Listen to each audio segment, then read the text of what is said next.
Hello, everybody, and welcome to Finding the Faith, where you come to explore what matters every Tuesday night at 7 p.m. Eastern. I do apologize that the pre video, for some weird reason, had some tech glitches. We will try to get those fixed next time. It was perfectly fine last time, so I'm not quite sure what happened, but we'll have our producers look into it. I'm kidding, it's me and my husband. We're the producers. And Jax, he's the audio producer because we also have an audio podcast. So thank you so much for coming and spending time with us. Tonight, I am so grateful to have my friend Allie with us. How are you doing, Allie? Pretty good. Thank you for having me. Of course, it's always a pleasure. So, getting right into it, what are your first memories of religion? My first memories of religion, probably being around our Presbyterian church growing up. That was where we spent a lot of our time, even outside of Sundays. My sister and I used to play music there, and it was kind of just like our default place when we weren't at school or home. Oh, I love that so much. That sounds so wonderful. So, how would you describe your spiritual journey? Because you went from Presbyterian to becoming Anglican. Did you make any stops during the way, or how did that turn out? I guess I don't really consider it a conversion. Honestly, just Mhm. I think, especially kind of between major faith traditions, I hear a lot of friends saying they converted. I genuinely don't feel that way at all. I still will absolutely attend like PCA churches. I kind of the whole gamut. I grew up with a Roman Catholic dad and a Presbyterian mom. Our church Wow. went PCUSA for those for whom that matters. Kind of after the split, so when I was in middle school or high school, roughly. Um, and kind of along the way have attended lots of different churches depending on where I'm living at the time. PCA churches aren't particularly common depending on where you are. And kind of have ended up at non-denoms. And I was recommended a wonderful church when I went to DC, when I moved there 2-ish years ago. That was an Anglican church, which was totally new to me. I mean, I think my understanding of it was, oh, they're like Episcopalian or something. Mhm. Church of England, I mean, you know what a lot of Yeah. folks I think typically associate with Anglicanism. And for me, it was just a really lovely, I don't want to say combination, but sort of central way is what Mhm. Anglicans would tend to describe it as, between Protestantism and Catholicism, or at least Rome's idea of Catholicism. So for me, it was kind of a nice melding. I got confirmed in high school, like a lot of people do, Mhm. and that was very much where I chose between Roman Catholic and otherwise, and Yeah. went with otherwise. And my parents were pretty chill about me going one way or the other. I had attended both growing up, so I was Mhm. pretty immersed in both traditions, but kind of made that choice in high school. And Anglicanism, honestly, for me, felt like home in a lot of different ways. So I've stuck in an ACNA church since for probably the past 2 years. That's awesome. Yeah, it's one of those things I've had, guests that run the gambit because of the fact that obviously this is a show for Christians. You don't have to be one particular denomination. You don't have to be Catholic. You don't have to be Protestant. It's like one of those, obviously you watch it. Um, but yeah, that's one of the things where it's like there's one group that's like, oh, I converted to this. And then there's another group that's like, oh no, it's just, that's where my spiritual journey led me. That's where God led me. And I always find that really, really interesting. Yeah, I think the conversion makes sense for a lot of folks, Mhm. especially if you're converting, for instance, to Catholicism or something that doesn't necessarily recognize some of the sacraments or checkpoints along the way for other things, certainly to Eastern Orthodoxy or things like that. Mhm. And I've had a couple friends convert to Christianity in general, which has been such a blessing to kind of be there for that journey. That's Um, amazing.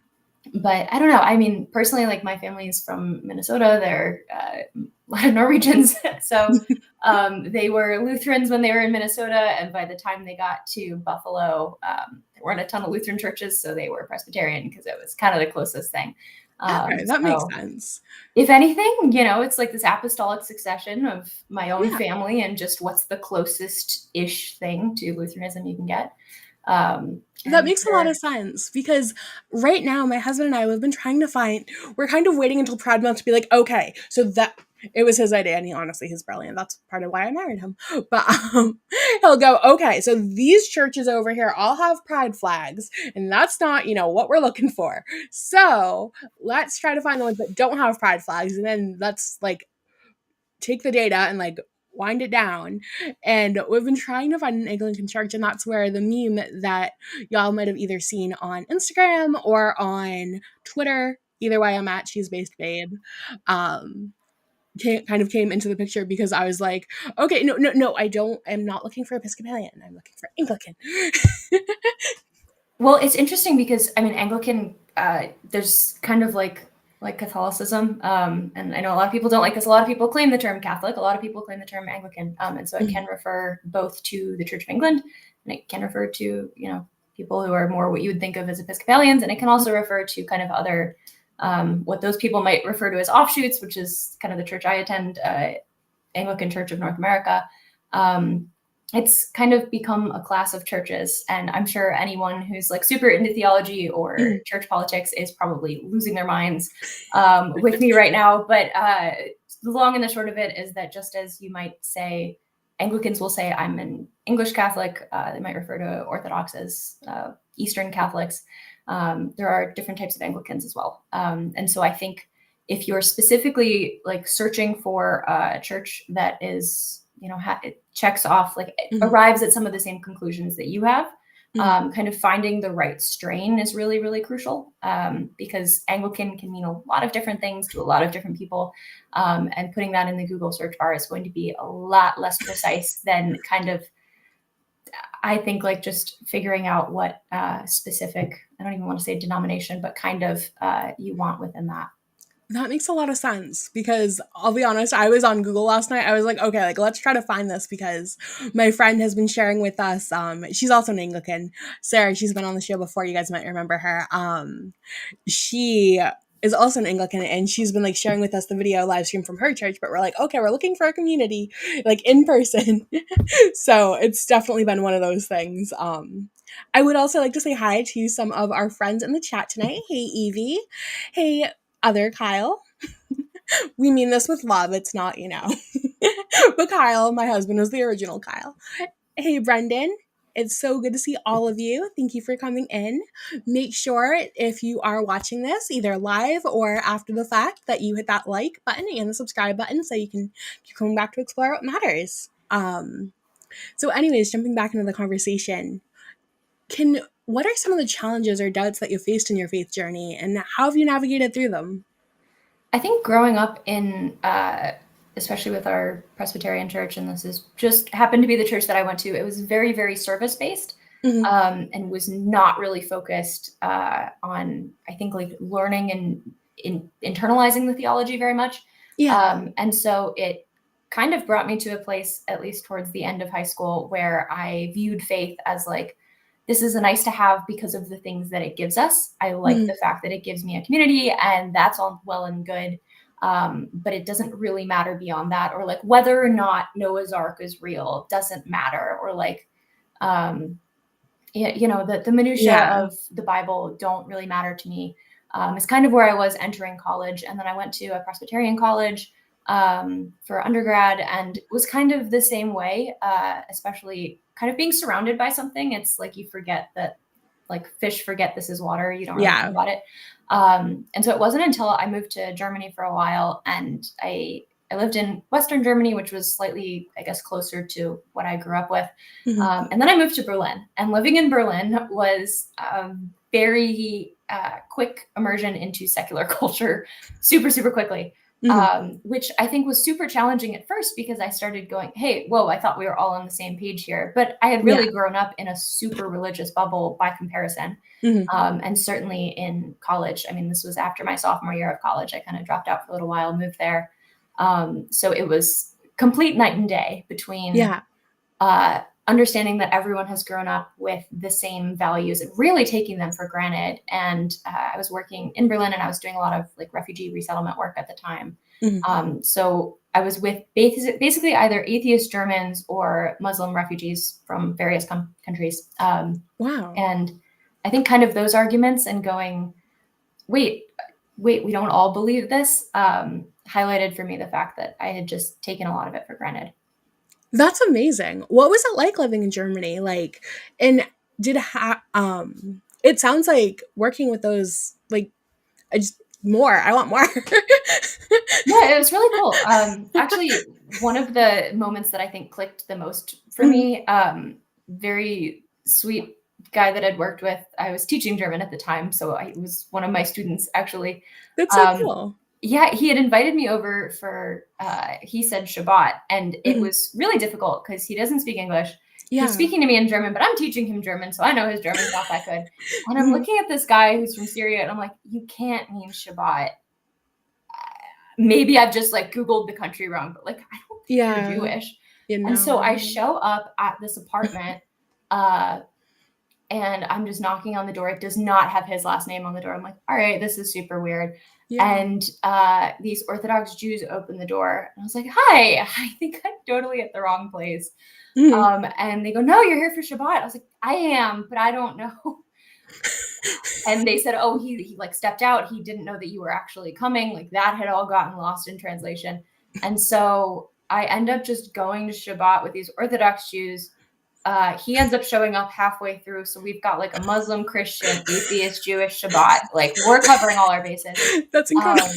Um, and it was weird because one of the other, like, it was a German Muslim guy had asked me, he's like, oh, I thought Christians had a Sabbath too. And I was like, oh, we do, but like, we don't take it that seriously. And I kind of caught myself and went, I don't take it that seriously. That doesn't mean we shouldn't. And that doesn't mean that other Christians aren't doing this properly. Yeah. And so it was a huge wake up call, just kind of being confronted with what it looks like to take your faith seriously. Now, Mhm. obviously, I don't believe a lot of the things that my hosts at that Sabbath dinner believed, but it was really refreshing to kind of understand that that's what taking it seriously could look like.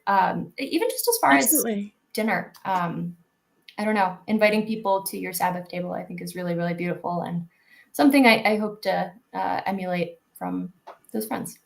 That's amazing. I really love that. I have had the great privilege of working for some amazing, amazing families.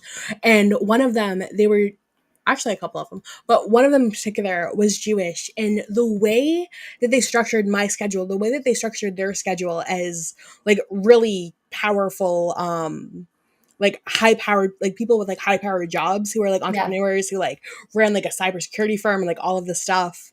And the way their kids' activities and everything just like fell into line so with like so granularly so that they could make sure this was time carved out for their family was so beautiful and such a testament to their faith and kind of like faith in general that it was one of the things that really made me start looking at my own self and I was like, okay, like y'all have this, like what, I don't have anything, I need to have something.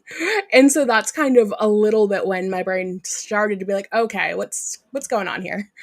Yeah, I mean, I think it's the difference between kind of putting your faith first and putting your faith last. I think a lot of American Christians are used to kind of doing church when you have nothing else to do, which is Yeah. where we see things like travel sports and, you know, Sunday brunch kind Yes. of encroaching on that because it's like, oh, well, I would go to church, but I have brunch. When a lot of other faith traditions would be like, oh, I would go to brunch, but I have church. Um, Exactly. which I think is it's one of those things that's so intuitive you completely forget that it exists in the first place, and we get really lazy with it. So I think kind of that, you know, cross faith ecumenism, if you will, is really Yeah, helpful in that regard. I can definitely see that. Now, this was before you attended Ivy League, right? Yes, so kind of that was middle through college, and then Okay. went back, finished a little early, and went pretty much straight to Harvard. Okay, I didn't want to dox your No, no, no, you're college. fine. It's behind me, I guess. So whatever. But Yeah, you went to college in my neck of the woods. yeah. So how did going there, affect your faith? Honestly, it was.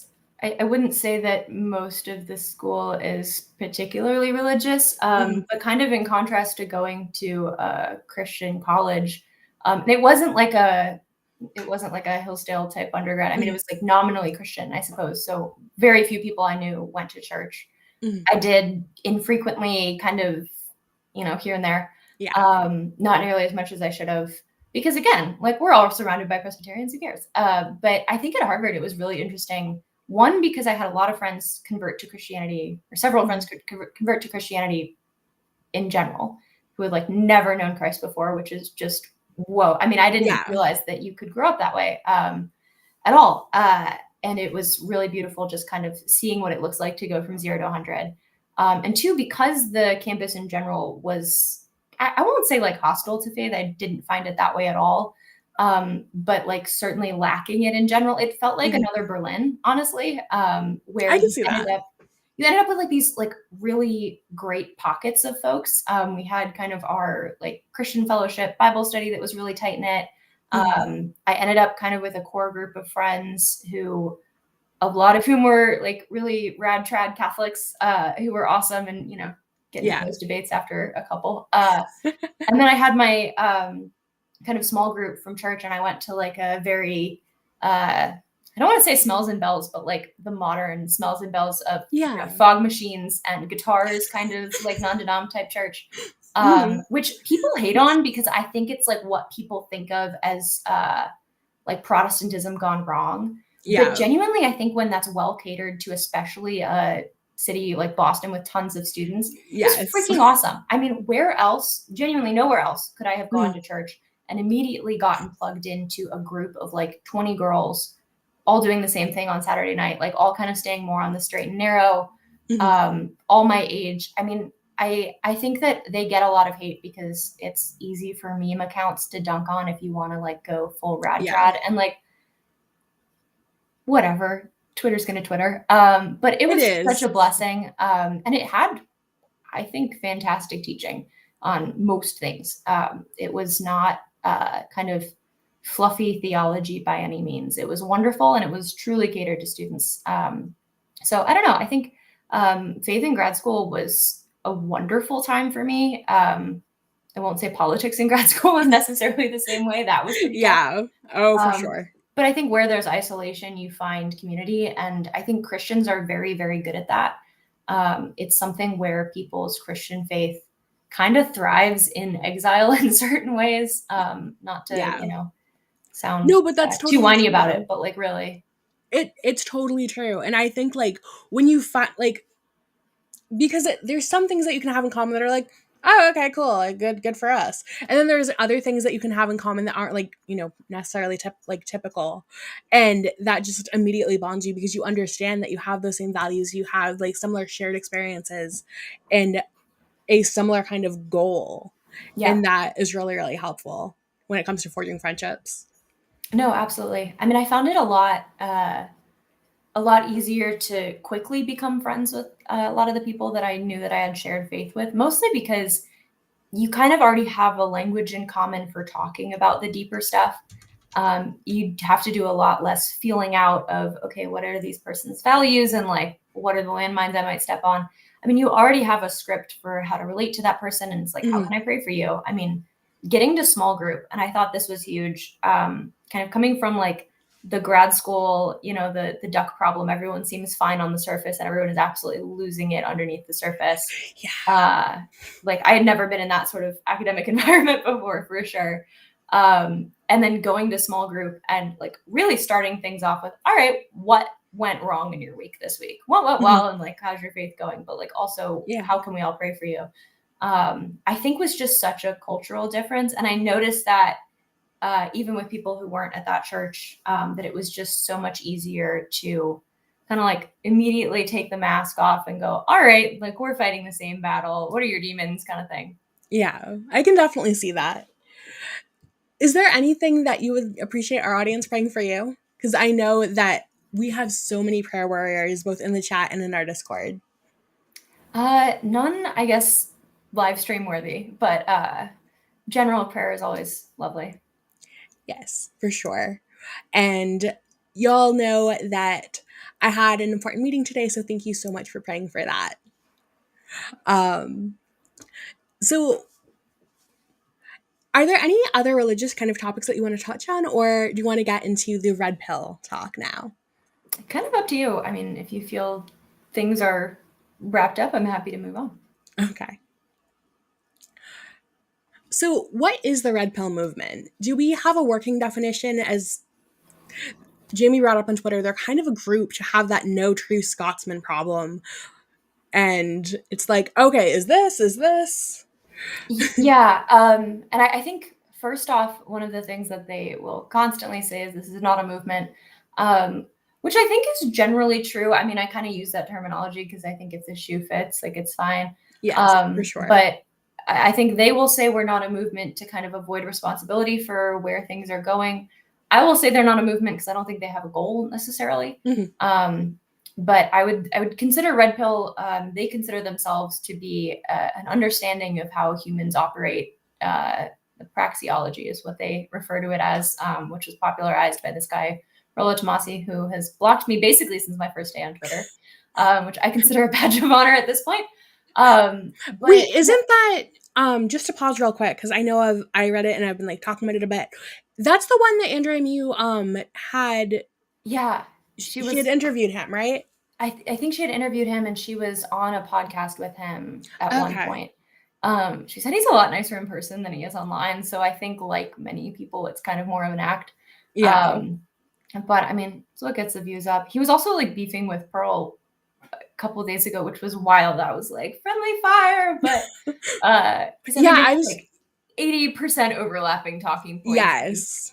I don't know. Maybe that's why the friendly fire. But in general, it's considered an understanding of how the sexes work and how they relate to one another. Ultimately, though, it's an extremely pessimistic view of human nature, of intersexual dynamics. And the premise is effectively that we are at war with one another. It takes as like boilerplate understanding of male and female nature that we are like fundamentally antagonistic towards one another and that it's a zero-sum game.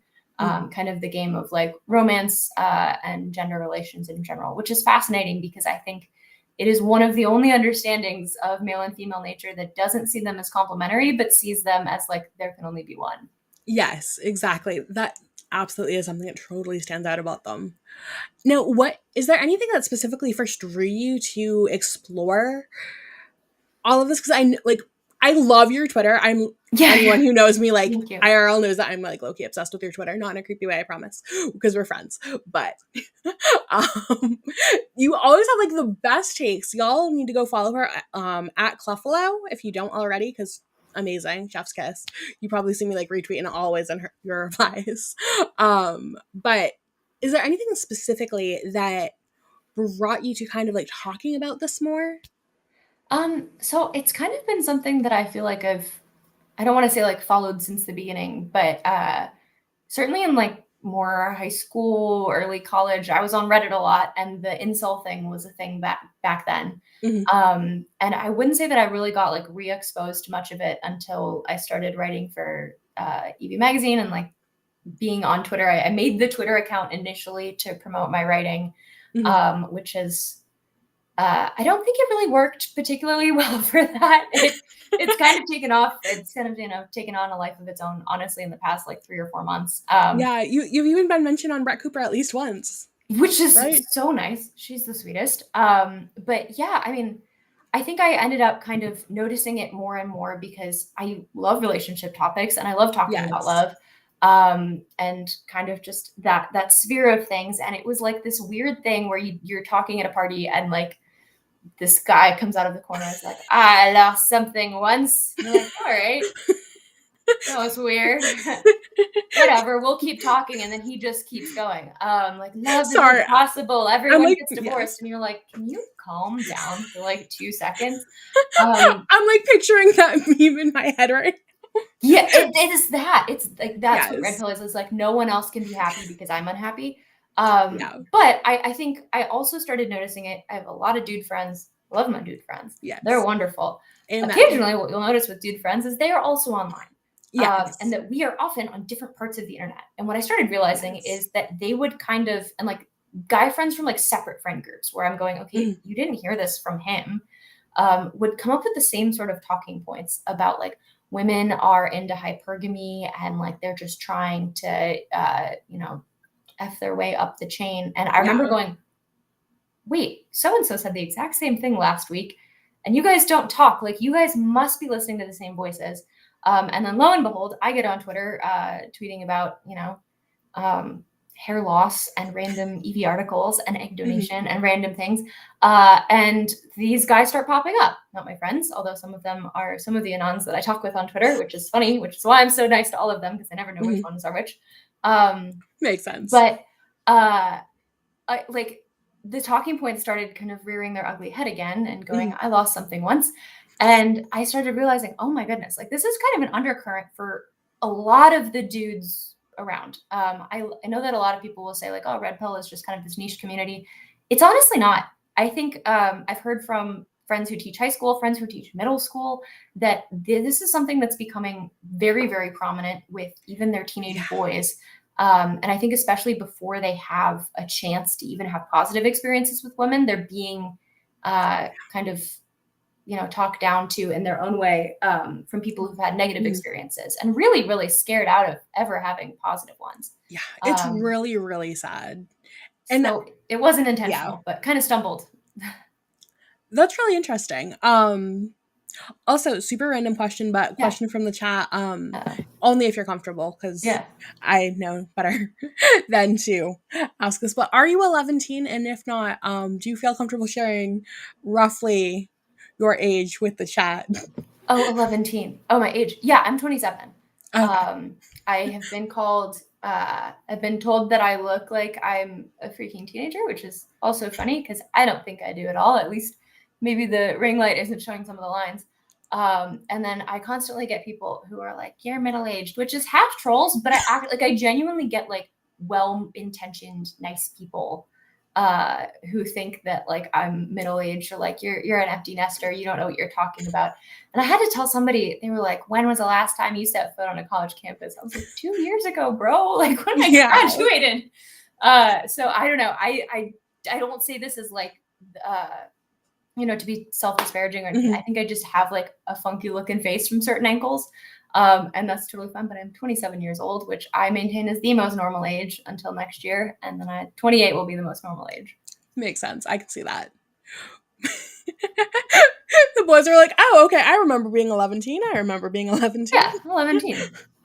Oh, we have a mutual fan in the chat, Melee Brawler. I love him. He's lovely. Right? I assume it's he. There's a lot of been on the show before. I'll figure out that it's a guy or I'll figure out that it's a girl.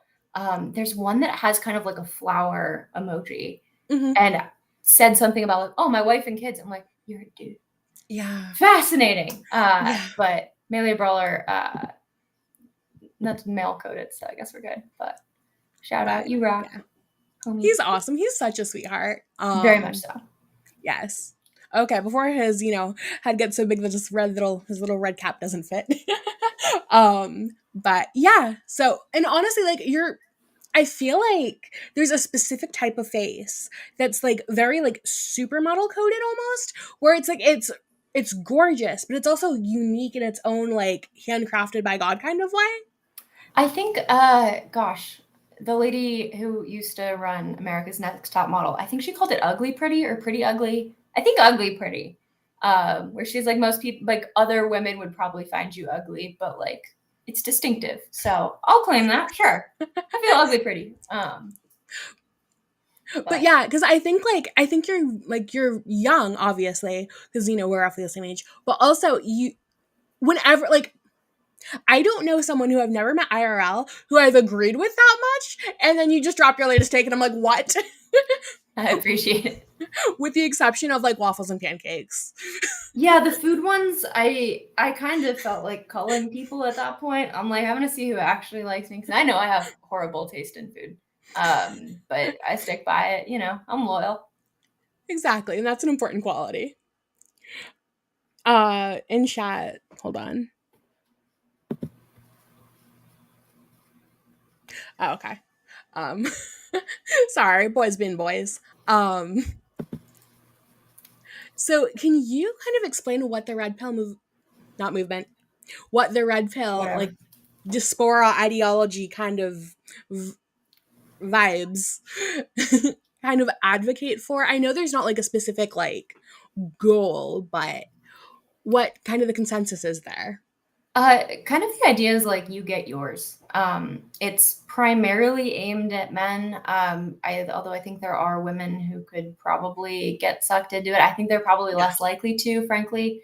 Mostly because I would say that central to their idea is it's kind of like a mirror image of feminism. Feminism tends to see there being like a structural hold on society that women have, or that men have rather, the patriarchy. Red Pill doesn't like to see themselves as male feminism, but it very much is. That they'll call it like Yes. the gynocracy, or you'll hear longhouse. And while I think those like What? words are super funny when they're used in memes or referring to something specific, if you actually think that girls run the world, I can't take you seriously. Yeah. It just doesn't make any, like, I promise we do not have like underground tunnels through the CIA, and we're actually like, no, make it more feminist. I will be the first to admit that I do think that a lot of our institutions have gone fairly feminist. I think that's fair Yeah. and normal to say. It is. But kind of seeing women as like cultural victors, I don't think is necessarily fair. I think that men and women have kind of taken hold of different parts of society, and there's a weird tension occurring that's not ideal, but I don't think anyone's won yet. Otherwise, it wouldn't be, a gender war. Exactly. Exactly. But I would say in general that they advocate for very little agency. I think a lot of the idea is, and this is, I think, more of a cope. But they'll say, okay, women aren't going to talk to you when you're in your teens. They're not going to talk to you when you're in your 20s, or if they do, the odds of it working out are really poor. You need to get leverage in this situation. And it's kind of game theory, right? It's like Yeah. zero-sum game, like get the leverage. When you're older, when you're in your 30s, go marry an 18-year-old, because we have to maximize for fertility, and 18-year-olds are famously, fertile and whatnot. Just super creepy. How I'm many learning of them do you think are just like massive Leonardo DiCaprio fans, where they have like his poster with like little heart emojis like all around it on their walls? Yeah, so With like no other furniture. the like name that she goes by on Twitter, it says Cersei. I'm forgetting like what the actual handle is. But she posted today, she was like Sex in the City, Carrie Bradshaw is for girls what Leonardo DiCaprio is for boys. Like, if you really think that multi-year situationship is ever going to marry you, like, you're delulu. But Absolutely. same with the Leonardo DiCaprio thing. Like, I completely will agree that you can repeatedly get 18-year-old girls if you're Leonardo DiCaprio. Most dudes aren't. I also don't think, and this is really where it comes down to it, is I don't think that you should want to, in either Exactly. situation. I don't think you should want to marry a situationship who strung you along for 5 years. That's stupid. And I don't think Yeah. that you should want to just continually get the youngest women that you can for its own sake.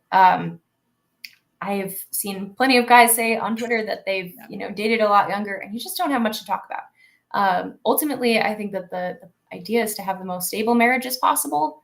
I think Red Pill thinks that you achieve that by having the upper hand somehow, of like, being a passport bro, and like going and getting a girl that can't leave you because she doesn't have the money to, or she'll just be grateful that you're doing the bare minimum for her. Or finding a really young woman who, she's not tainted by others.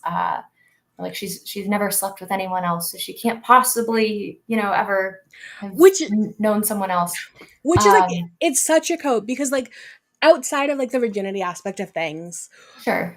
like the guys, not being sullied by any other guys. It's like, okay, so not ever having a guy treat you properly, have a healthier relationship, or a lot like when it comes to like the 25-year-olds like hitting the wall aspect of things with like being young women, it's like, okay, not having your brain fully formed and not like all of your neurons like fully connected and adapted and all the, that aspect of things. And it's like, that's such a cope.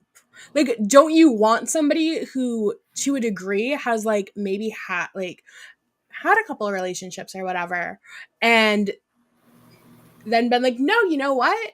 Like, yes, those didn't work out, but you're literally the love of my life. I want you. And I wake up and I choose you every single day. Yeah, I mean, I can see it kind of both ways. I know a lot of people who genuinely like met somebody that they loved off the bat in high school or college, and I think that's awesome too. Oh, for sure. So I think there's kind of not that I usually talk about this, but there's like a kind of a feminist counter that's like your 20s are for finding yourself and you have to date around and see who you like and see who you don't. I really don't buy into that at all. I tend to think in general, like the fewer relationships that you can have, the fewer heartbreaks that you can have, especially as a woman, the better. Absolutely. And certainly I think like, I won't say that like you should keep your body count low so that you don't pair bond with other people, but like actually though, I mean, genuinely, it's a net negative for men and women yes, but especially I think emotionally for women, to sleep with people that you're not going to marry. Like absolutely. that, I think everyone should be able to say. But this idea that like it's a magic, I don't know if you've ever seen Diary of a Wimpy Kid. They have like the cheese touch.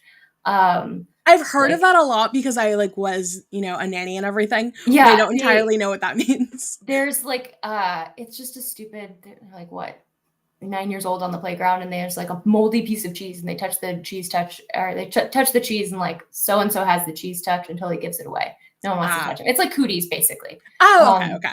I think there's like this red pill has kind of secularized the idea of purity or the idea of virginity into the cheese touch, where it's basically just cooties, and a woman is forever tainted. But like only women can get the cheese touch, and this doesn't apply to men.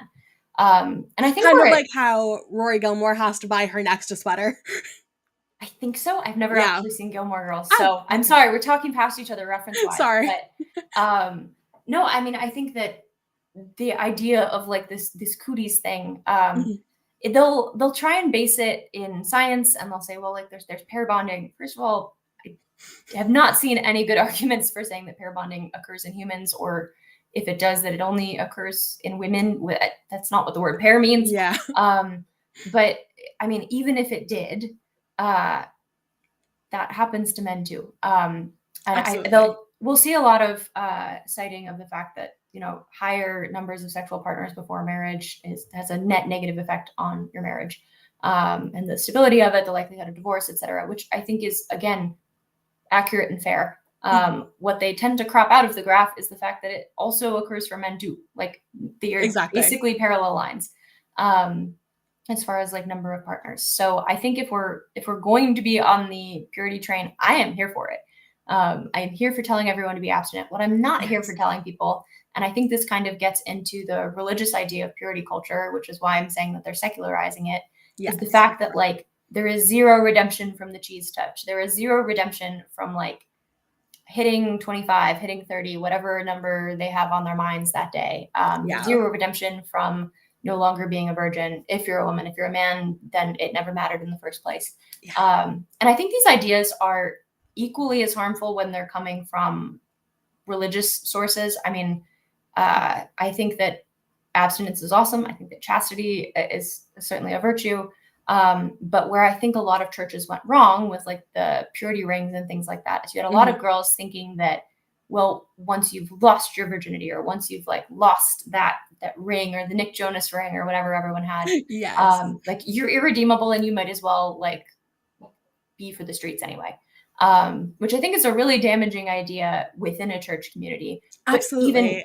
But even more depressing outside of it, because it's not even like you could be forgiven for your sin. I had tweeted once, which I think is where we ended up connecting, that like the red pill sees no vision of redemption, because it's ultimately just like a secularized movement. Again, we can't call it a movement. They'll yell at me for it, but it is. And I think when you fully secularize something, what you lose is grace and what you lose is redemption. And they see neither of those as possible for women who have not basically gotten married at the age of 18 and willed themselves completely to a man. Absolutely. That is such a good point. I would like for the audio listeners to hear some of these really funny comments. So one of them says, this is not a scientific medical advice, blah, blah, blah, blah, blah, podcast disclaimer. But according to chat, did you know if you have sex with someone, part of their DNA stays forever? Another interesting comment was, cooties can't hurt me. I wear a mask. Perfect. Another interesting comment was, chastity belts, boys, lock them up. And then the response to the wearing the mask, that is only if you don't use proper protection. But yeah, so Fascinating. chat is having fun I see a tonight. lot of comments saying that women shouldn't be on the internet, and I'm starting to wonder about men too. I Yes. think we all should just go touch grass. Absolutely. I love nature. Like I was trying to think of where my actual favorite place in nature was the other night, just in case like they asked or whatever. And I was like, I don't know cuz like there's like the Arboretum in Boston which is beautiful and like I Oh, remember gorgeous. walking there like with my mom and like looking up at like the statue of my great times 10 grandfather, Paul Revere, which is like so cool. And then like one of the reasons maybe I'm like core memory of loving waffles is that we went to the Grand Canyon and Oh, cool. yeah, and I actually had like a delicious, gorgeous Belgian waffle. Like at dawn while overlooking the Grand Canyon because we stayed That's at the awesome. resort. And then it's like nature's so beautiful and it's really important to be out in it. No, I totally agree. I'm hiking the Grand Canyon this fall with some people, and we're doing rim to rim. So you go down 8 miles, across 8 miles, and up. And we're trying to do it in one day. So That's amazing. Are you booking a donkey? Just out of curiosity. no, we're hiking it. It's Okay. the at least unless we fail, but we're training pretty hard for it. So we'll see I believe in um, you. how it goes. Yeah, you like sleep at the top the night before. We're trying to wake up at like 4-ish and then try and zoop. Problem is the last 8 is up, and it has to be because it's a canyon. Yeah. Not Yeah. ideal. But one of the girls was like, "Oh, these older ladies from my church did it. How hard could it be?" And we're reading up online, and it's like very hard. Okay, cool. What could go wrong? But guess we'll find out. Exactly. You're a strong girl. I believe in you. You'll have to come back and tell us how it was. But Yeah. I we did a couple different things there. One of the things we did was take a helicopter over it.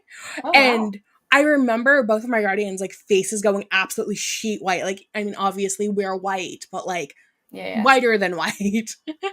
Like paper white. Sorry. When they were like, "Oh, if the door opens mid-flight, do not lean over the Grand Canyon to close the door." They were like, "What?" Does And that like happen? and then like as we were taking off, like the Star Wars like soundtrack was like playing. It's like da da Oh, that's fun. da. Yeah, it was pretty rad. Um, but yeah, so like the it's so beautiful, and I cannot wait to hear about that. Now everybody knows that I'm neurospicy, so I'm just like over here, over there, let's do it. So, in what ways do you see the red pill movement like conflicting with Christian teachings or values? I think kind of the idea of redemption. Someone mentioned in the chat, which I recognize is true. Like, what did they say? Redemption doesn't mean being pure again, which is totally true. But that's kind of why the point of purity is. I don't want to say dumb, but like unhelpful as a Christian. It God does forgive you, and I think focusing on the fact that a lot of times people don't, or that there is sin in the world that's kind of omnipresent, is really, really damaging to people. Yeah. I I think that kind of caring about Andrew Tate's opinion over those of or over that of God is a little dumb. Now, I'm not here to say that people can't care about that in a partner. I think that especially, and I hear this actually the most from like virgin women saying like, Mhm. "Oh, I also want a male partner who's, boyfriend, husband who's kept himself pure as well." I Mhm. think it's totally understandable to want someone who's, lived the same life that you have.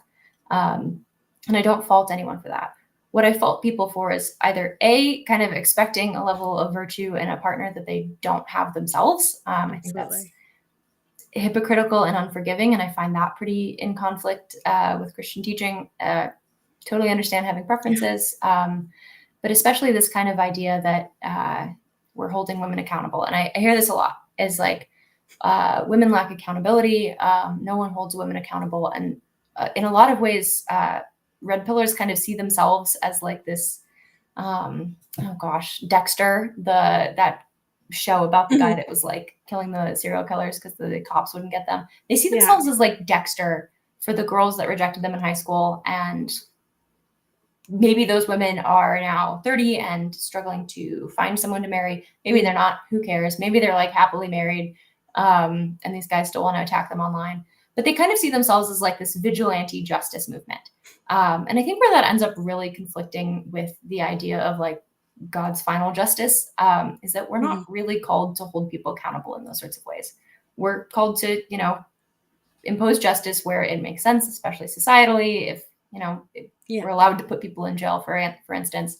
But for people who haven't directly harmed you, you're not called to go hold them accountable by telling them that they're whores underneath their Instagram photos. I mean, that's called just bullying, frankly. Exactly. And what I think is interesting is that, kind of in the same way that a lot of like super rad feminists will consider it holding men accountable when something bad happens to a man and they're like, well, he might not have, but some other like straight white man did.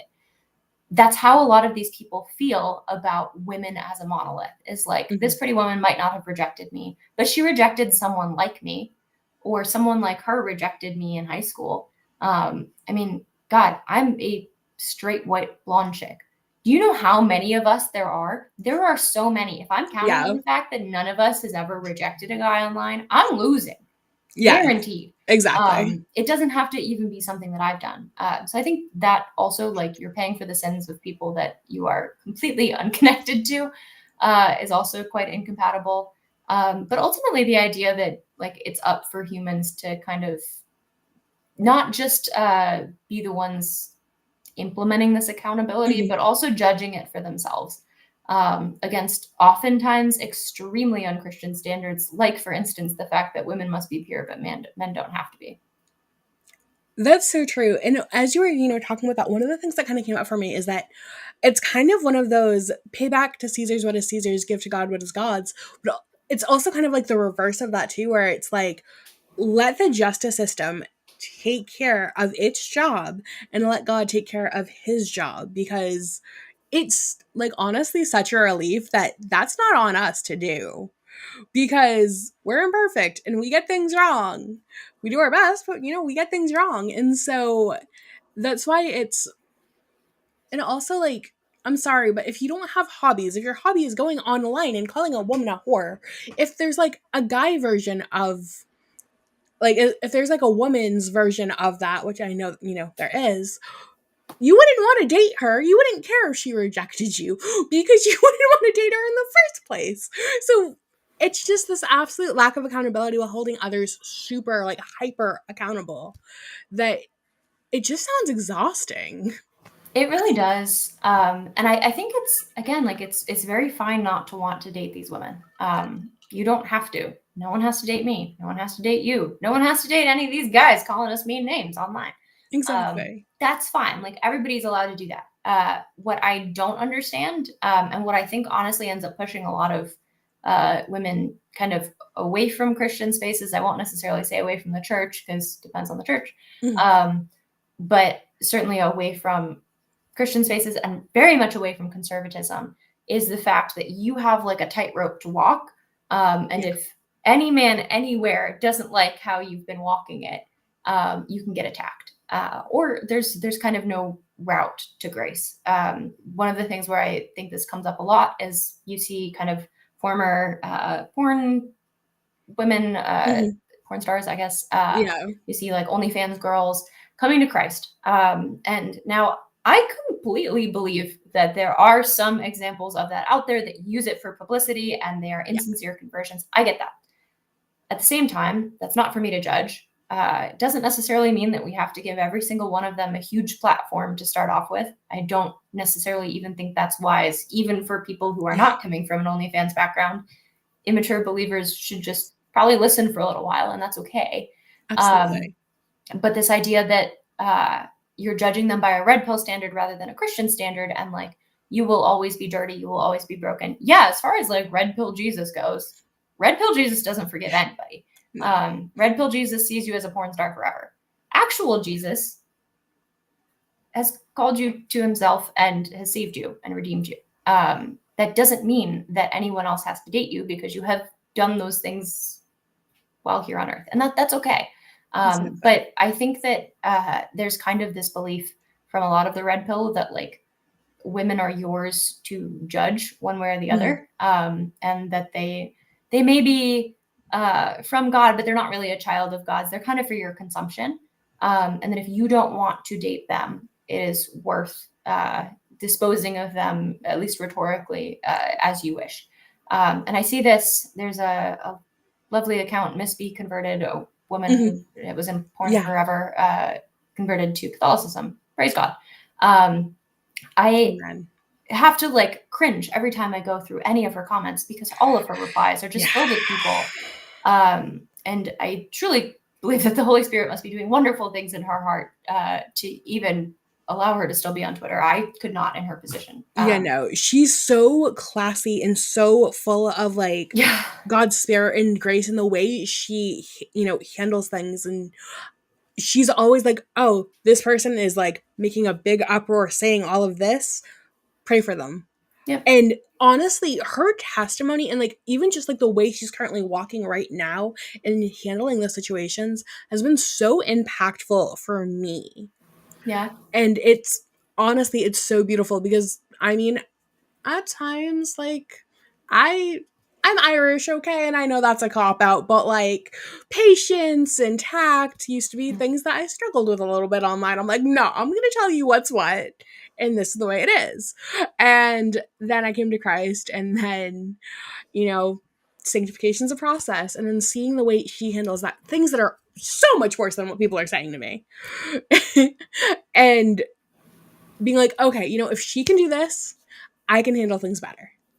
No, definitely. And it's, I don't know, I think that's one reason that we shouldn't kind of discard with new believers in general. I think especially when they can share their testimony and just be living a public walk and kind of showing their sanctification in public, I think it can be really helpful for everyone else around and good reminders. I think that's very different from giving them a platform, especially to do something like teach or instruct. And I really, really, really dislike the number of new believers that seem to think that belief is about posting based memes against other denominations. That is a very weird trend, and I don't know why we started doing that. But I wish we would stop immediately. Yes, it's so icky. It tears down what we do have in common with, the which is Christian most things. Brotherhood. Like, Exactly. weird. And It's very tribal, and I get that. But I don't know. I mean, I think that what's frustrating about kind of these two different views of redemption is the fact that people are, you do have to pick one eventually because they're pretty mutually exclusive. And I hear a lot more about like no one else will date you than anything else. And they kind of don't want these women to be successful. I'm pretty sure either she or Nala or one of them like actually is already like married and fine. And that is like the ultimate problem for red pill folks who don't want there to be any redemption and want the world to hold you accountable. Absolutely. Unfortunately, our sins are not adjudicated here. Sometimes they are, and sometimes, perpetrators are brought to justice, but also like these women didn't actively hurt any of the men who want them brought to justice. So I don't really understand where that comes from, except from this idea that you have been harmed by all women, which is the same idea that women believing that they've been harmed by all men, and therefore that kind of justifies doing things like posting text messages from men online who have just innocently asked you out, or rejecting men in really, really awful ways and recording it, which I've also seen, or just treating men crappily because they're straight, white, or male. Like, I don't understand where that comes from. And I see a lot of it. It's like, well, he must have done something wrong. And it's original sin for the masses, for like the secular understanding of the world. I think original sin, as far as feminists are concerned, is being straight, white, and male. I think original sin for the red pill is kind of female nature, which we'll see everywhere. It doesn't matter if you've kept perfectly pure. You could be 18, a virgin, etc. Everything the red pill wants you to be, you still have female nature. You're still like naturally hypergamous. You're still like naturally flawed. And I think that original sin without a path to redemption and without like grace as a possibility, there's no one to give grace. There's just people to give this amorphous idea of accountability, whatever that means. Like that really is the most depressing way to live, because it's completely absent Christ. Absolutely. That's so true. And it's so dangerous having having accountability without grace, because what's the purpose? Like, okay, you messed up, but you can never fix that because screw you, that's why. Like, what? Yeah. What's the purpose? Um but speaking of that, are there what are the dangers or pitfalls for Christians who engage with this philosophy? I think taking it too seriously is one of the main ones. I do think that it's important to understand that this is affecting a lot of men. Mm, I think it's also important to always, always, always keep at the front of your mind that this is not a coherent worldview, which is part of why I try to poke holes in it frequently. Um, Ultimately, it can't be a coherent worldview because there is no actual master plan. I've asked this frequently, like, what do you want women, if a woman is over 30 or like, God forbid, has also done OnlyFans, if she is the worst possible woman, what do you want from her? And the answer is nothing. The answer is she's to be made an example of for younger women. And she should spend her life self-immolating and just mea culpa, yeah, and just to younger women, like to serve as an example that they should live better lives. I'm sorry, but if your entire purpose here on earth is to be crucified for younger women, one, what was Christ doing up there? exactly. Um, but two, that's not a coherent worldview. It's also not stable, which is why I post a lot of like the marriage statistics and whatnot. Is you can't have this idea of every man should sleep around till he's 40, create this like underclass of women who will be cast aside later. We'll get Yeah. to that later. We're not really going to deal with them. It just kind of like they dissolve into the ether, and then marry 18, 19-year-old women and have lots and lots of babies with them. Like Yeah. that doesn't actually work on a societal basis. And I think you can test the validity of ideas by whether or not they can actually scale. Christianity scales quite nicely. It doesn't mean that it's going perfectly because we're in a fallen world, and like Exactly. I hate the term like we don't win down here, but in some ways that's true. Like we're never going to just walk the straight and narrow perfectly before the second coming. Um, Exactly. but at the same time, I think that it does offer a coherent plan, though we may fall short of it. The red pill just doesn't. It kind of gives people a strategy for charging into battle, with zero plan or vision for when the battle is won. And what I think is beautiful about Christianity is that it's as much about fighting the battle as it is understanding that the battle will be won and has been won. Whereas red pill, they mostly see it as a lost battle. Yeah. And I really just don't think that you can have it both ways. So I do think it's careful, or it's important to be careful, to take it seriously and recognize that like there's a lot of men that you meet out there who are kind of behind these anon accounts. Not that there's like, I don't think there's anything wrong with being anon, but like it probably does mess with some of our Embolden. brains because we don't realize how many of our coworkers and family and friends are sucked into this world. And it's like really eating away at their idea of love and their concept for the rest of their lives. But I don't think we should take it that seriously, and we should treat it as what it is, which is a massive cope, for lack of a better term. And ultimately kind of the projection of a lot of really, really depressed people, hoping for some control. And they think that if they have this strategy or this praxeology, that will grant them that control. That is so true, and so beautifully said. Do you think the church can do anything to effectively address the issues that the red pill movement seeks to highlight? I think a lot of men feel like they're lacking agency, Mhm. in a lot of different ways. I think that, and this is one critique that I is well taken with, especially a lot of, I'd say like liturgically low, like new age churches. They Mhm. get into a lot of like the really comforting Christianity, which I think is really helpful for a lot of women and not as helpful for a lot of men. Mhm. It doesn't I mean can it's absolutely see that. untrue. I mean, some of the Jesus is my boyfriend stuff goes a little far where you're like, ah, that's not what we mean by personal relationship with Christ, but all right. He's your Um, father. That feels a little incestuous. yeah, that's weird. We should know him personally, but like, I don't know. I Yeah. love the idea of like going to a coffee shop and doing quiet time, but like, do we have to call it a date with Jesus? Like, I'm getting a little weirded out here. Yeah. But I don't know. I think that a lot of the messaging has started nailing it for women, um, which, you know, women are actually going to church less than men nowadays, or at least young women are, which I think we forget being online because Yeah. it's all like male trad posters.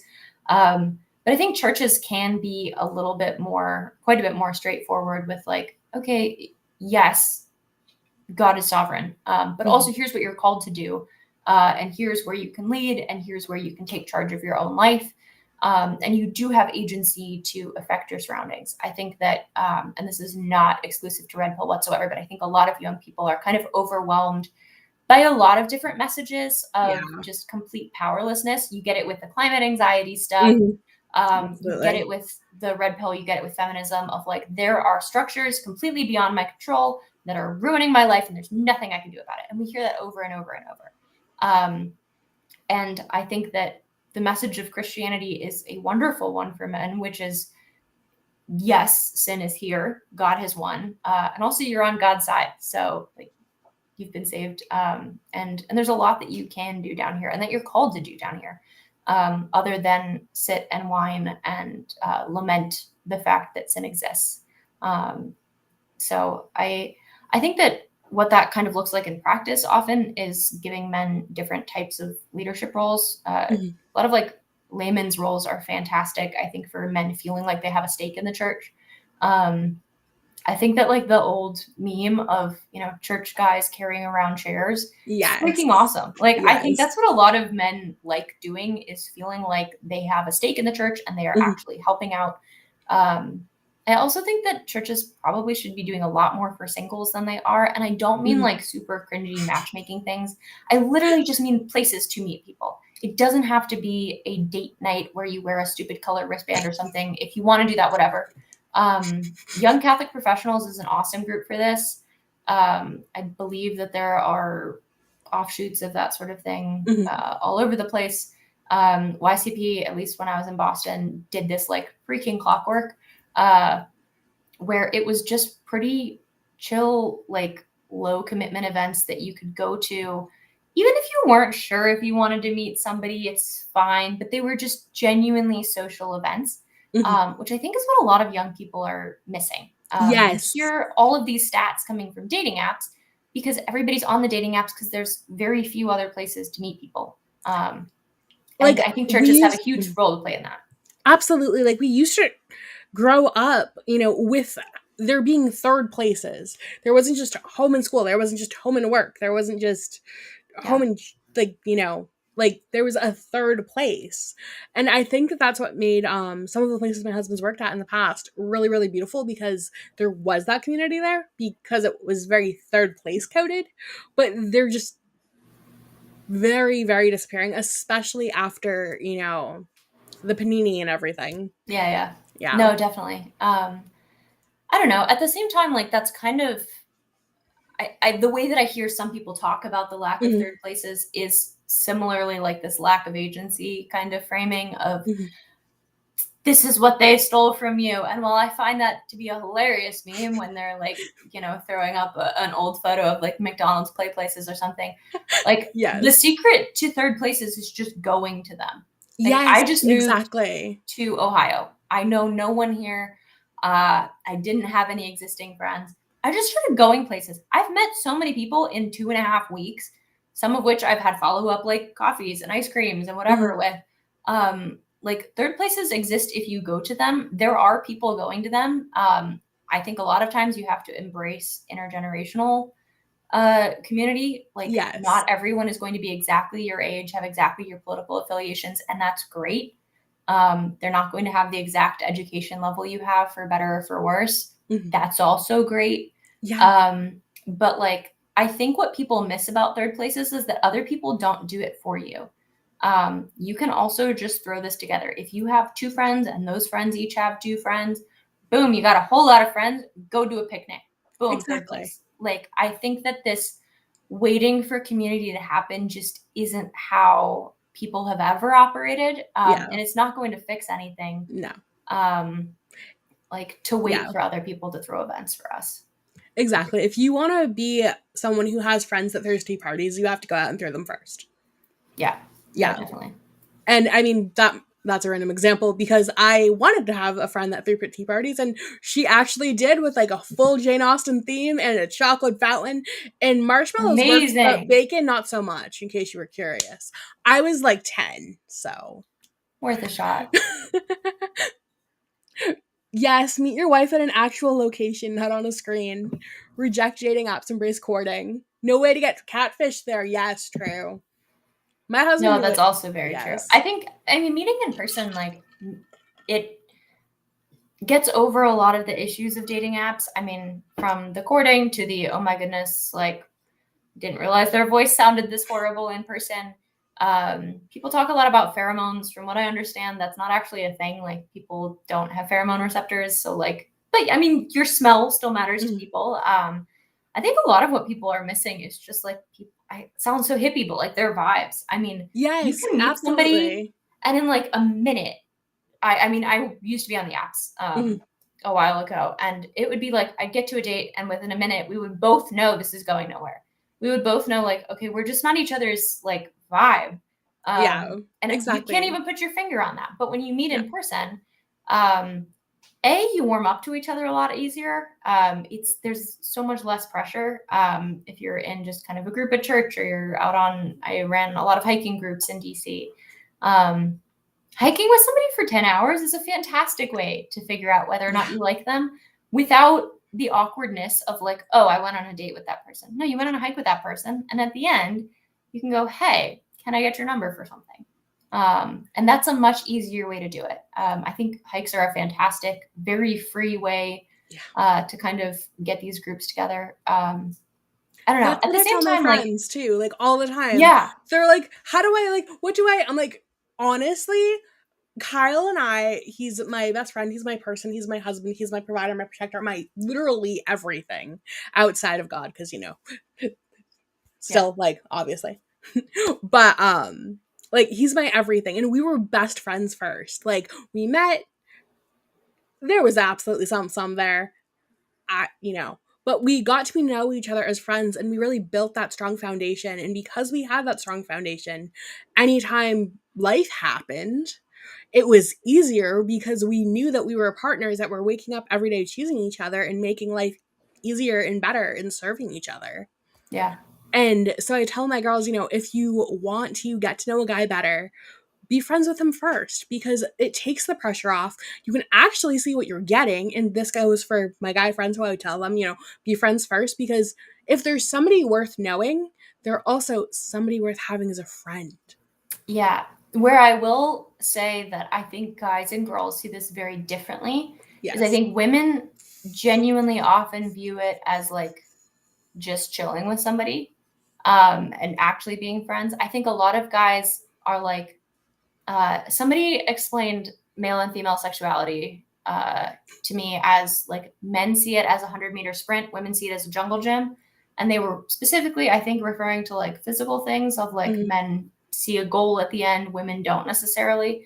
But I think it happens also with like, oh, just be friends. I think women often are like, we could be friends and then maybe not, or like we stay friends. And men are like, cool, friends first, dating second, married third, blah, blah, blah. And men are like much more goal oriented to the Yes. degree that I think if they see a woman that they genuinely really like, oftentimes they are completely incapable of being friends first. Yes. And I will often tell a lot of my guy friends, like, okay, then like don't fake it. You're not like, because then you're setting yourself up to be friend zoned. Yes. I like to say that the friend zone doesn't really exist because it's just you being too afraid to ask. Um, because if you kind of already say that you're in the friend zone, what you're admitting is that you either haven't asked yet and you just decided that you're in the friend zone. And as far as she's concerned, you're friends, or you have asked and you got rejected. And you're not in the friend zone, you got rejected. It's not like this Yeah, no. secret third option. But you either have asked or you haven't, and it's very, very binary. Um, and sure, there's the okay, like she said, not yet, or she's leading me on. I really wouldn't call that the friend zone at that point. I mean, that's just Yeah, like you guys being crappy to one another, and you need to respect yourself enough to leave. Same deal with absolutely. situationships. This whole idea Yeah. of like, we're kind of dating, but we're kind of not, but we're feeling it out. It's like, is that what you actually want to do? Because otherwise, like, you as the woman know you shouldn't be asking him to date you necessarily, but like, you can absolutely say, oh, I will be exclusive if you'd like to be, but currently we're not.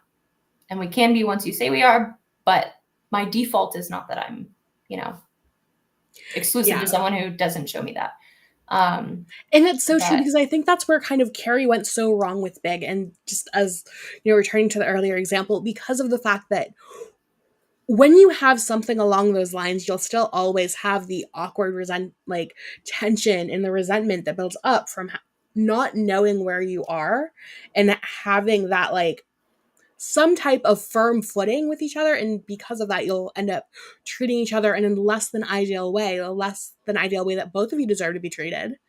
And it'll cause problems. And then you'll go and maybe you'll have a relationship. Maybe it'll make it out of the, parking lot. I mean, not parking lot, like whatever. You know what yeah, I'm trying to say. for sure. Words.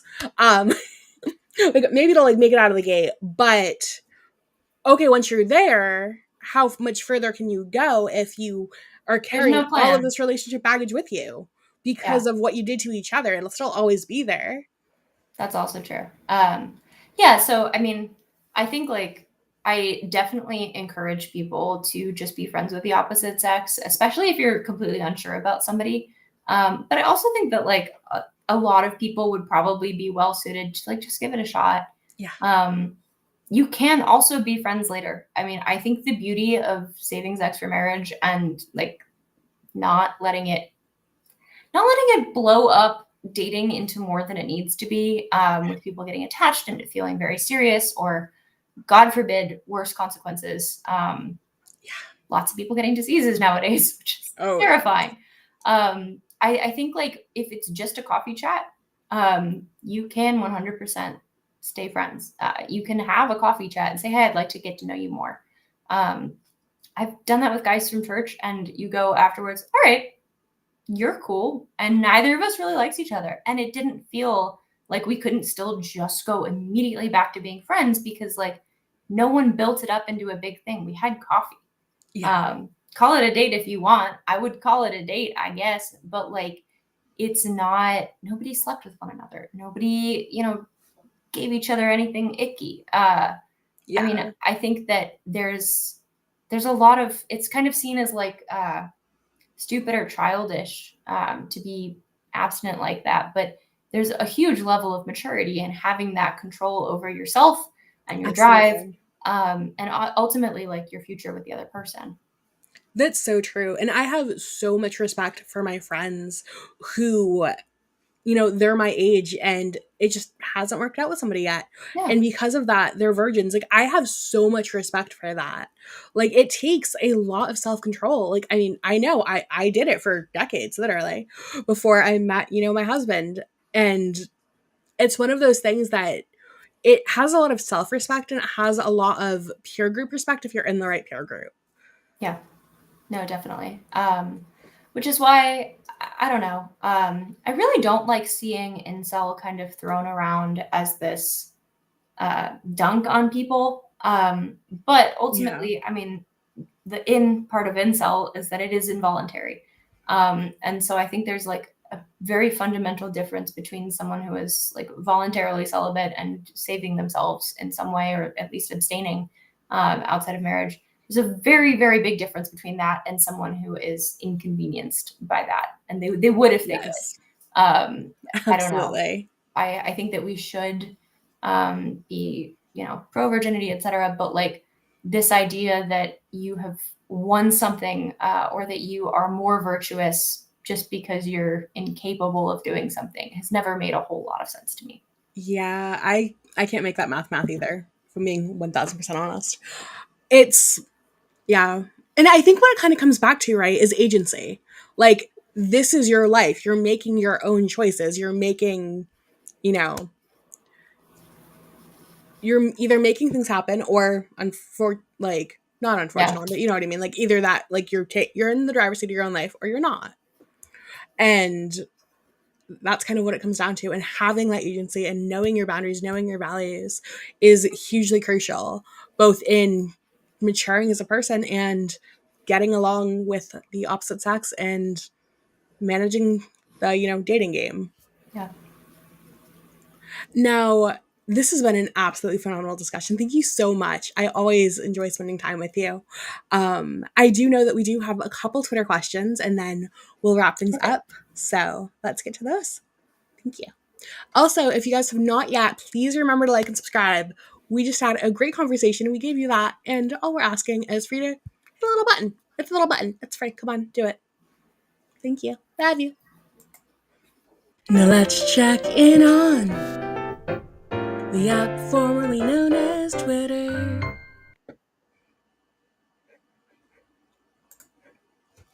So, one of the questions that we got here was from,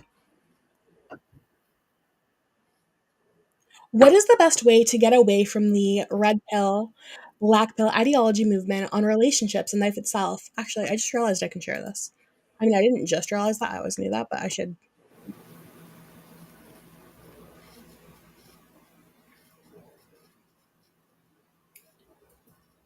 The best way to get away from the red pill. I think my I guess understanding of it would be just surround yourself with people who are in good relationships. A lot of times these people are not going to be your own age, which I think is something that people kind of in this high school, college mindset forget. Is that it's okay to have friends that aren't your age, or at least like people that you hang out with. Older people in good relationships, those can be your pastor and his wife, those can be like older couples in your church that you babysit for. I think seeing it work out, and especially seeing that it doesn't work out perfectly, is like, it makes a solid relationship feel a lot less far away when you realize that these people don't just have like something perfect that you don't have, that they don't make nowadays. You can make it nowadays, and it's within your grasp. Absolutely. I've had a lot of talks, with some single friends recently too, that have been like, okay, so I always thought it was just a big difference between it's easier for some people and some people Yeah. it's not easier. And it's like, you know, when it's real, when it's happening, when it's two people committed to each other and deciding, to work together instead of facing each other, like trying to like face off against each other, they're facing off together against a problem and overcoming it together and making that partnership stronger, that it really is helpful. And I've heard a lot of my friends say what a difference that's made, seeing that Yeah. up close. So one of the other questions here is,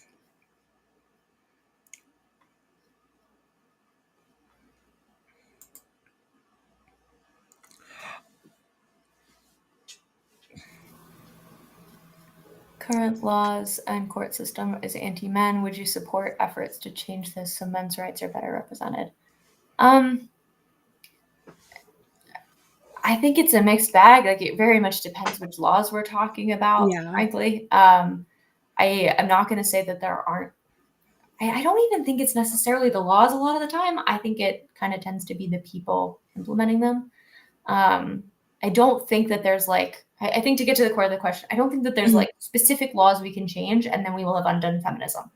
I think Yeah, we could change whatever laws we want, and with the current people that we have, we would still have the same society that we have. If you honestly think that we are, for example, going by the spirit of the Second Amendment with our current gun laws, like, I'm sorry, I think you're insane. The fact of the matter is that the laws don't really have that much of an impact over the way that a lot of societies run, in my opinion. mhm.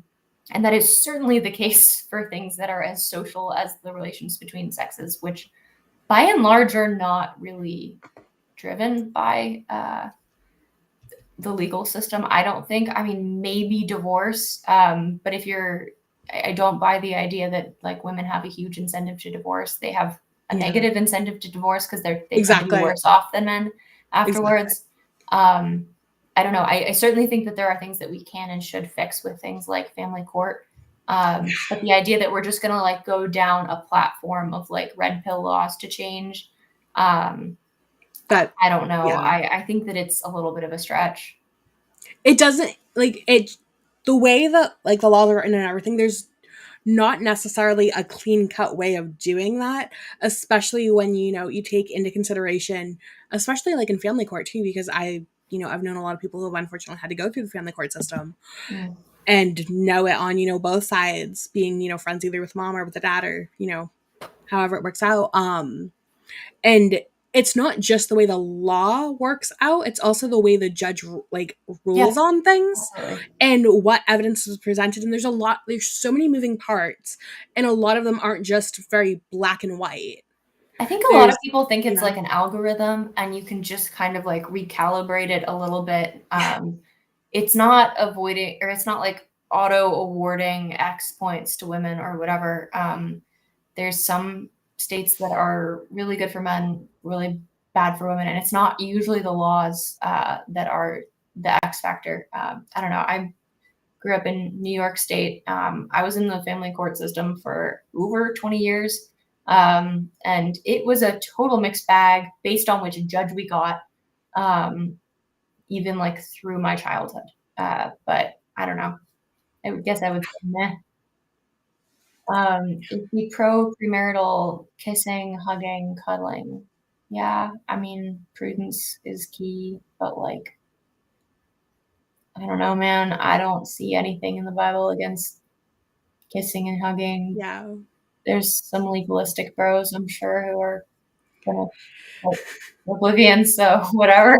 I unfortunately know a couple that when they got married, they gave each other a handshake instead of kissing. That could be just like feeling really weird about it in front of your parents.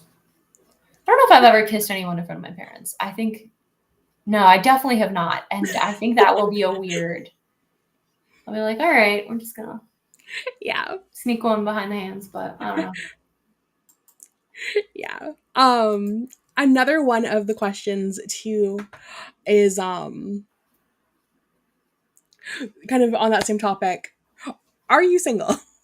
I am not. I am with a lovely man. We've been dating about a year now. Aw. And he is why I moved out to Ohio, to be closer to him and closer to his family. Oh, I love that. And he is wonderful. We met on a political philosophy fellowship, so kind of nerding That's out so about cool. similar things. We knew each other kind of through the fellowship for probably 6 months, just I won't say as friends, like it was through the fellowships, was Mhm. kind of fairly professional. Yeah. And then kind of after the fellowship was over, actually ended up realizing it was something more. So he is lovely, and very grateful to that for bringing us together. That's wonderful. I'm so happy for you. Sorry, boys, but it seems like there's one that already got there, and I'm rooting for you guys. That's so wonderful. And then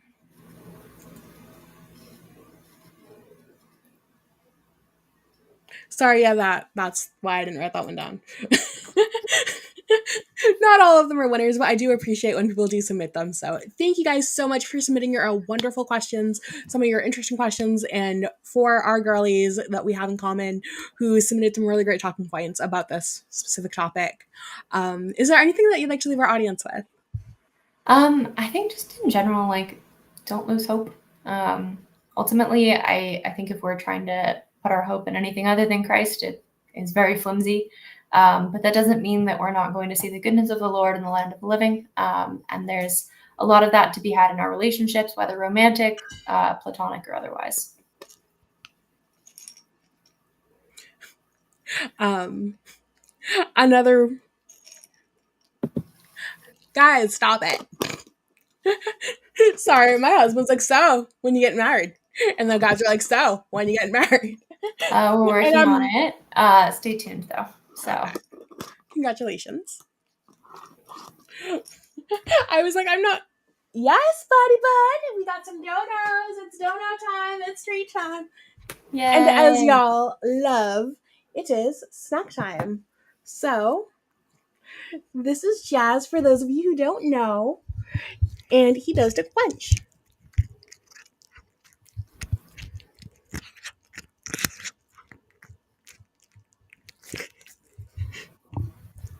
Yes, don't worry. We got a couple. Just, but you have fur on your nose. Sure, buddy. There you go, Bubba. And we say, hey, I taught you your manners. You use your manners. You go, thank you for the donuts. We appreciate you. Nice to meet you, Eddie. There you go, bud. Oh gosh, now I have his no, I have his fur on my face. That's always a risk when I wear lip gloss. I get that with my dog. I'm like, ah. Donut is so cute. I'm obsessed. Like, He's very, very sweet. He has not eaten yet, so he's going to be happy when I go out there. Well, that is wonderful. Thank you so much for being on. Would you like to close with prayer? If you'd like to lead, or are you? Would you like to say the prayer, or do you want me to? Go for it. Okay. Since this was an Anglican episode, I figured why not, I have it bookmarked right here. But the cool thing about the Book of Common Prayer is that there's actually multiple bookmarks. So sometimes it's a little hard to lose your, like, it's easy to keep your places, but it's also a little bit tricky to, like, find the exact one. So I know since today's been a bit of a tricky Tuesday, let's do a collect for guidance. Heavenly Father, in you we live and move and have our being. We humbly pray you so to guide and govern us by your Holy Spirit, that in all the cares and occupations of our life we may not forget you, but may remember that we are ever walking in your sight through Jesus Christ our Lord. Amen. Amen. May each of us go forth this week boldly be able to share the hope that we have in our hearts and in our lives, and use the best discernment that we can so that we may stay based and stay blessed. Love y'all. Bye. Hold up for some quick reminders. Just talked for how long? Come on, it's your turn. Leave a comment, please. Hey, don't forget to like the stream. Don't be selfish. Share this stream with a friend. Or, with an enemy. I don't judge. Psst, subscribers. Yeah, you. Don't forget about game night. On an unrelated note, I also have a Substack if you want more Freda-related content. This is different than Finding the Faith, but it's pretty cool.